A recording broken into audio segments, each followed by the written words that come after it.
उत्तराखंड के उत्तरकाशी में बादल फटने से प्रभावित इलाकों धराली, हर्षिल और सुखी टॉप में सर्च ऑपरेशन जारी है। त्रासदी में अब तक 4 लोगों की मौत हो चुकी है और 100 से ज्यादा लोग लापता हैं। एसडीआरएफ, एनडीआरएफ, आईटीबीपी और आर्मी बचाव कार्य में जुटी है।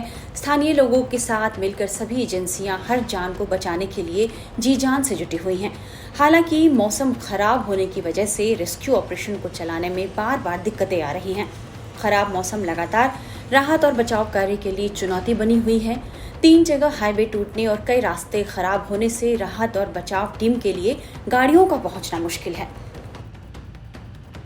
देखिए, धराली के रास्ते में कितने संघर्ष करना पड़ रहा है रास्ते तक पहुंचने तक। जहां ये पूरा इंसिडेंट हुआ है, हम वहां जाने के लिए रिपोर्ट दिखा रहे हैं आपको लगातार। देखिए मेरे पीछे ये किस तरह से पूरा मलबा सड़क पर आके घिर गया है। इसकी वजह से हम पिछले 5 घंटे से यहाँ फंसे हुए थे। और देखिए 5 घंटे से अब मैं यहाँ आपको अगर तस्वीरें दिखाऊं तो ये बराबर में गंगा जी बह रही हैं, अलकनंदा जी हैं, और इसके बराबर में ये अगर मैं रास्ते की तस्वीरें दिखाऊं, देखिए ये रास्ता पूरी तरह से इसमें क्रैक्स आ गए हैं, बड़े बड़े क्रैक्स आ गए हैं। और ये रास्ता भी अब यहाँ से ढहने वाला है और यहाँ ज्यादा देर तक खड़ा होना खतरे से कोई खाली नहीं है। देखिए पूरा रास्ता ये दोबारा से नीचे जाने वाला है। इसकी तैयारी में यहाँ लगातार हम आपको ग्राउंड जीरो से रिपोर्ट दिखा दें कि आखिर किस तरीके से यहाँ के रास्तों की हालात हैं। और लगातार हम वो खबर आपको दिखाना चाह रहे हैं, हम उस खबर तक आपको दिखाने के लिए पहुंच रहे हैं जो आपके लिए बेहद जरूरी है। देखिए लगातार इस तरह से दरारों में पानी रिस के जा रहा है और यही दरारों में जब पानी रिस के जाएगा यही रास्ता यहाँ से फ्लैश आउट हो जाएगा। और देखिए कितना बड़ा पैच है, आप अंदाजा लगा सकते हैं। आप देखिए कितना बड़ा पैच है, पूरे पहाड़ का जैसे मानो यहीं पर आके खड़ा हो गया हो। और ये रास्ता धराली की तरफ जाता है और धराली में बेहद बुरे हाल है। सेना के जवान लगातार संघर्ष कर रहे हैं, लोगों को बचाने का प्रयास कर रहे हैं, लापता लोगों को ढूंढने का प्रयास कर रहे हैं। और देखिए ये वाला हिस्सा पैच की अगर हम बात करूं तो ये पैच अभी कुछ ही देर में ये गिरने की स्थिति में आ चुका है, बिल्कुल और गिरने की स्थिति में। और पूरा जो हाईवे है, हाईवे का एक पूरा 100 मीटर के आसपास का जो पैच है ये पूरी तरह से नेस्तनाबूद हो चुका है। ये देखिए लगातार तस्वीरें आप देख रहे हैं, लगातार धीरे धीरे भरभरा कर ये हिस्सा नीचे की तरफ गिर रहा है। और नीचे की अगर मैं बात करूं तो नीचे अपने उग्र रूप में अलकनंदा जी का स्वरूप देख सकते हैं आप। लगातार वो अपने उस स्वरूप में दिखाई दे रही हैं। लगातार ऐसे ही हम आगे बढ़ रहे हैं। लेकिन मैं आपको बता दूं कि इस रास्ते पे अभी एक पुल आगे होता था जो आगे हर्षिल घाटी को जोड़ता है। अब सूचना ये भी मिल रही है कि वो पुल भी बह गया है। तो ये अपने आप में बेहद गंभीर और बेहद चुनौती भरा सफर तय हो रहा है। और ये भी तय माना जा रहा है कि उत्तराखंड सरकार के लिए एक बड़ी चुनौती है। मौसम साथ नहीं दे रहा है, फिर भी लगातार हम आगे भी बढ़ रहे हैं। और देखने वाली बात ये होगी कि अब मौसम की बेरुखी ये कब तक कायम रहती है।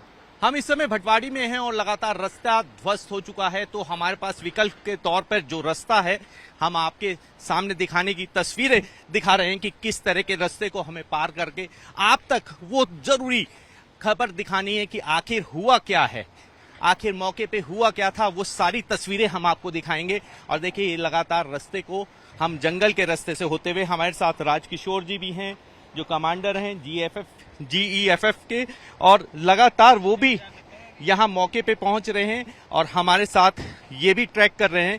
और हम इन्हीं के साथ एक ट्रैक पे निकले हैं कि आखिर वैकल्पिक रास्ता ढूंढा जा रहा है और उसके बाद हम आगे का सफर तय करेंगे। JCB मशीन तक पहुंच रहे हैं और देखिए ये एक वैकल्पिक रास्ता यहाँ तैयार किया जा रहा है। पहाड़ को इधर से खोद कर ये पूरा रास्ता बनाया जा रहा है और इस रास्ते पर बाहर से गाड़ियां होकर गुजरनी है। सेना की जो टुकड़ियां फंसी हुई हैं वो इसी रास्ते से होकर गुजरेंगी और लगातार यहाँ पे JCB लगी हुई है। और ऐसा माना जा रहा है कि अब से कुछ घंटों में ये सफर पूरा तय कर लिया जाएगा और जवान, ऑफिसर्स, तमाम लोग इस वैकल्पिक रास्ते को बनाने में जुटे हुए हैं। और हमारे साथ देखिए लगातार कमांडर हैं और वो खुद यहाँ पे मौके पे पहुंचे हैं, ग्राउंड जीरो पे पहुंचे हैं। राजकिशोर जी हैं, ये खुद पहुंचे हैं और वैकल्पिक रास्ते का खुद अपने निगरानी में पूरा वैकल्पिक रास्ता बनवा रहे हैं। इन्हीं से जानेंगे। राजकिशोर जी, कितना बड़ा चैलेंज तो बहुत बड़ा है। उम्मीद है कि आज शाम तक में ये हो जाना चाहिए थ्रू।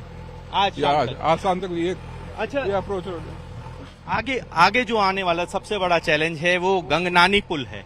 उसे कैसे पूरा करेंगे? वो करेंगे। मेरे पास रिसोर्सेज है, कुछ PWD से भी लेंगे। हाँ। रिसोर्सेज हो जाएगा। आज शायद ये रोड शुरू हो जाने के बाद आज हम लोग डंपिंग करना शुरू कर देंगे। अच्छा, मौके पे हम कब तक पहुंच सकते हैं? देखिए, स्थिति बहुत गंभीर है, ऐसे रास्ते बहुत सारे हैं आगे।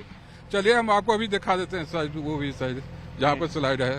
ठीक है, रोड बास आउट हुआ है उसको भी। ठीक है। ये राजकिशोर जी हैं, सीधे रूप से कह रहे हैं कि रास्ते चाहे कितनी भी बड़ी अड़चन आ जाए वो रास्ते बनाएंगे और मौके पे पहुंचेंगे। लगातार हम आपको ग्राउंड जीरो से तस्वीर दिखा रहे हैं कि हम उन रास्तों को देख रहे हैं कि आखिर कैसे सेना के जवान वहां तक पहुंचेंगे। आईटीबीपी के प्रवक्ता कमलेश कमल ने बताया है कि 100 से ज्यादा लोगों का रेस्क्यू किया गया। अभी भी कई लोग फंसे हुए हैं और उन्हें बचाने की कोशिश जारी है। देखिए, आईटीबीपी जो धराली में है, हमारी 2 बटालियन है वहां पर, 12 बटालियन और 35 बटालियन। तो दोनों की 5 टीमें हमारी डिप्लॉयड हैं। 130 लोग हमारे वहां पर हैं और लगभग 100 लोगों को हमने और रिइंफोर्समेंट के रूप में हमने उसको भेजा है। तो वो इन रूट हैं, वो भी वहां पहुंचने वाले हैं। तो कुल मिलाकर के लगभग 250 का स्ट्रेंथ है और दूसरी सिस्टर ऑर्गेनाइजेशंस भी हैं जिनसे कोऑर्डिनेशन से हमारा रेस्क्यू चल रहा है।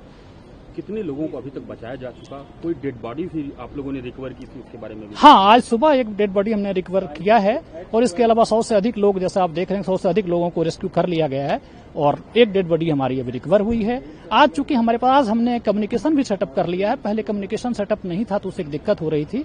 और आप जानते हैं कि वहां पर वो वेदर जो है काफी इनक्लीमेंट है, काफी खराब है, लगातार बारिश हो रही है, ऐसे में दिक्कत आती है। और मैन पावर होने पर भी अगर आपको इक्विपमेंट नहीं है, टूल्स उस तरह के मोबिलाइज नहीं हो पाते हैं तुरंत, तो थोड़ा सा हम वेट करना पड़ता है। अब क्या है कि अब इक्विपमेंट मिले हैं तो अब हो सकता है कि हम देखेंगे कि ये जो रेस्क्यू ऑपरेशन है इसमें तेजी आएगी। किस तरह की प्रॉब्लम्स फेस करनी पड़ रही है रेस्क्यू ऑपरेशन? क्योंकि लगभग पूरा का पूरा वहाँ पे जो वीडियोज आ रहे हैं, सब कुछ बहा ले गया है। क्लाउड बर्स्ट में जो पानी था उस तरह से। देखिए, क्या है कि आप जानते हैं, हालांकि ट्रेनिंग मिलती है, हमारे जवान काफी ट्रेंड होते हैं, लेकिन आप जानते हैं कि अगर वो फ्लैश जो स्लग है उसमें काफी चीज है, तो आप ऐसे नहीं कि टूल्स को भी आप ब्लेटेंटली यूज नहीं कर सकते। काफी प्रोडिंग टेक्निक होती है, उससे आपको देखना पड़ता है, वहां तक पहुंचने की तैयारी करनी पड़ती है, फिर बड़े डेलिकेटली आपको देखना पड़ता है कि अगर कोई उसमें दबा हो तो घायल ना हो। और जो 24 घंटे का जो गोल्डन आवर होता है उसके हिसाब से हम करते हैं और ऑल आउट एफर्ट्स हम देते हैं हर तरह से, दूसरे एजेंसीज के साथ कोऑर्डिनेशन से। इसीलिए टूल्स की भी जरूरत होती है।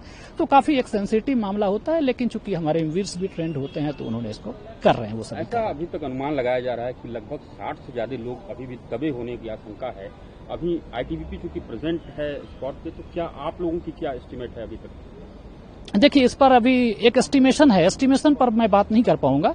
ये एक एस्टिमेशन है कि कितने लोग होंगे, लेकिन इतना तय है कि जो भी लोग दबे हुए हैं, गॉड फॉरबिड, और लेकिन अगर वो ठीक हैं अभी तक, जो उनके अंदर जान होगी, तो हमारी टीम जो है सारी एजेंसी जिस तरह से काम कर रही है, तो आप अच्छा न्यूज सुनेंगे शाम तक।